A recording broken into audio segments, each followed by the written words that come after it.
रघु हमेशा नया धंधा सोचने वाला, थोड़ा चालाक, थोड़ा भोला। भोला, नाम तो भोला, लेकिन दिमाग बड़ा तेज, हर बात में जुगाड़ निकालता है। गांव का माहौल बड़ा शांत था। लोग अपनी खेती बाड़ी में मस्त, बच्चों की पतंगें उड़ती रहती, महिलाएं कुएं पर बर्तन मांजती और मर्द चाय की दुकानों पर राजनीति में डूबे रहते। इसी गांव में रहते थे रघु और भोला, दोनों बचपन के दोस्त। दोनों का सपना था कुछ बड़ा करना है, कुछ ऐसा जो गांव में किसी ने न किया हो। लेकिन हर बार रघु जब भी कोई धंधा शुरू करता, वो धंधा 3 दिन में धराशायी हो जाता। कभी बकरी पालन, कभी मूंगफली बेचने का काम, कभी साइकिल की पंचर की दुकान, सब में घाटा। एक दिन रघु और भोला तालाब के किनारे बैठे बैठे उदास हो रहे थे। रघु बोला, भोला, यार मेरी किस्मत ही खराब है। जिस धंधे में हाथ डालता हूँ वो डूब जाता है। अरे रघु, किस्मत खराब नहीं होती है रे, सोच गलत होती है। धंधा करना है तो सबसे पहले लोगों की जरूरतों को समझना पड़ता है, और अगर जरूरतें ना हो तो जरूरतें बनानी पड़ती हैं। अरे भोला, तू क्या कह रहा है? जरूरतें तो वैसे भी होती है ना। अरे नाघू, तू इतना क्यों भोला है रे? ऐसा कुछ भी नहीं होता। देख, मैं तुझे प्लान बताता हूँ। भोला ने धीरे धीरे रघु के कान में कुछ फुसफुसाया। रघु की आंखें चमक उठी। अरे भोला, ये तो बहुत गजब है।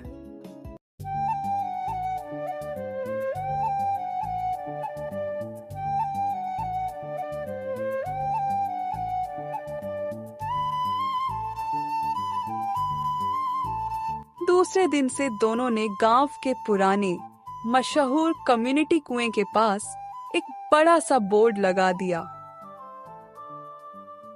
आज से यहाँ कपड़ा धोना और बर्तन मांजना सख्त मना है। गांव वालों ने पढ़ा तो सब चौंक गए। अरे रघु बेटा, ये क्या कर दिया तुमने? ये कुआं तो सबका है ना।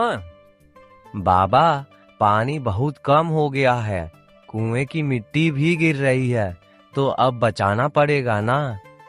गांव वाले गुस्से में पर कुछ कर नहीं सकते थे। मजबूरी में उन्होंने अपने घरों में ही कपड़े धोने शुरू कर दी।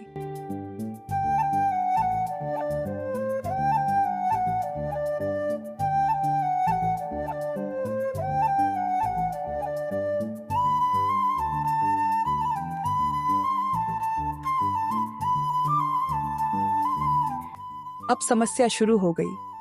साबुन का पानी सड़कों पर बहने लगा, रास्ते फिसलन भरे हो गए, बच्चे गिरने लगे। गांव में हर कोई परेशान था। एक हफ्ते बाद भोला ने एक बड़ी सी तख्ती लगाई। समस्या का समाधान, अब हम कपड़े भी धोएंगे और बर्तन भी मांजेंगे, और तो और वो भी बहुत कम दाम में। सारे गांव वाले दौड़े।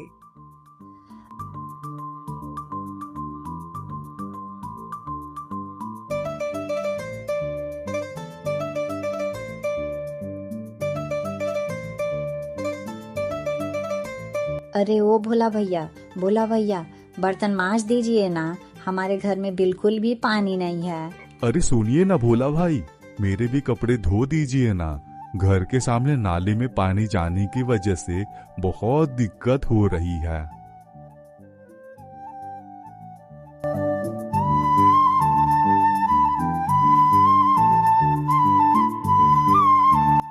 भोला ने रेट लगाया। एक बर्तन 10 रुपए, एक कपड़ा 20 रुपए। गांव वालों को कोई और रास्ता भी नहीं था। मजबूरी में सबने धंधा देना शुरू कर दिया।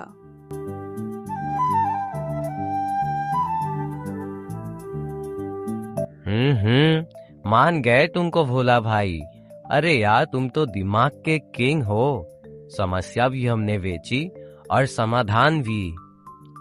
अरे हाँ नगु भाई, अब तो तुमको पता चल गया होगा ना कि मार्केट में अगर तुमको टिकना है तो समस्या का होना बहुत ज्यादा जरूरी होता है, और अगर मार्केट में तुम्हें कोई समस्या ना मिले तो तुमको समस्या खुद बनानी पड़ती है। हाँ, समझ गए ना तुम?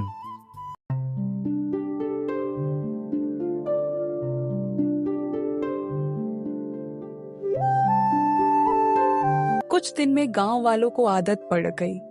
भोला और रघु का धंधा जोरों पर चल पड़ा। दोनों ने कुएं के पानी से खुद की धुलाई सर्विस खोल ली। फिर दोनों ने सोचा,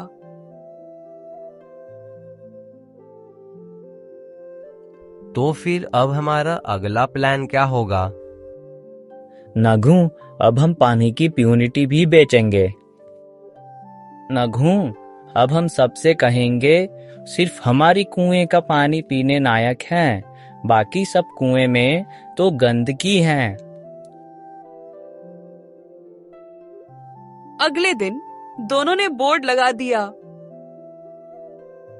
दोस्तों, शुद्ध जल सिर्फ हमारे यहाँ मिलता है, बाकी सब कुएं में बैक्टीरिया है, आइए और शुद्ध जल दीजिए। लोग डर गए।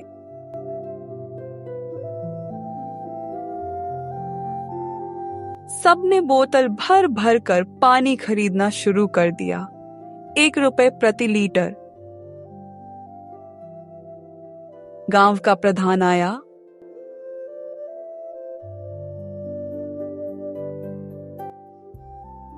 भोला, ये सब क्या लगा के रखा है तुम दोनों ने? क्या ये बैक्टीरिया वाली बात सच है? प्रधान जी, क्या कभी आपने अपने गांव की पानी को टेस्ट दिया है? नहीं। तो फिर आप ही बताइए प्रधान जी, हम इसने गलत क्या बोल रहे हैं? चलो फिर ठीक है, मुझे भी 1 लीटर प्योर पीने का पानी दे दो।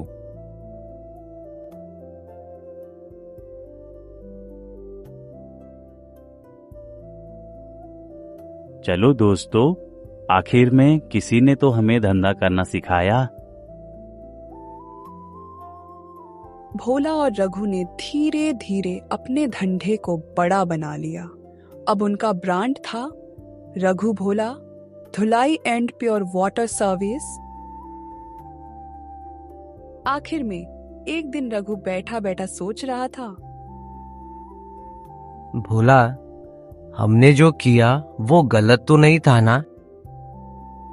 भोला मुस्कुराते हुए बोला, भाई नागू, हमने कोई धोखा तो नहीं दिया ना, बस लोगों को उनकी समस्या का समाधान दिया जो वो खुद भी नहीं देख पा रहे थे। तो फिर अब हमारा अगला प्लान क्या होगा? अब हम गांव में गंदगी का अभियान चलाएंगे और फिर सफाई का कॉन्ट्रैक्ट भी लेंगे। दोनों हंसते हंसते पेड़ के नीचे सो गए। सीख, कभी कभी जिंदगी में समस्या को भी बेचना पड़ता है, लेकिन अगर उसका समाधान तुम्हारे पास है तो दुनिया तुम्हारे पीछे खुद दौड़ेगी।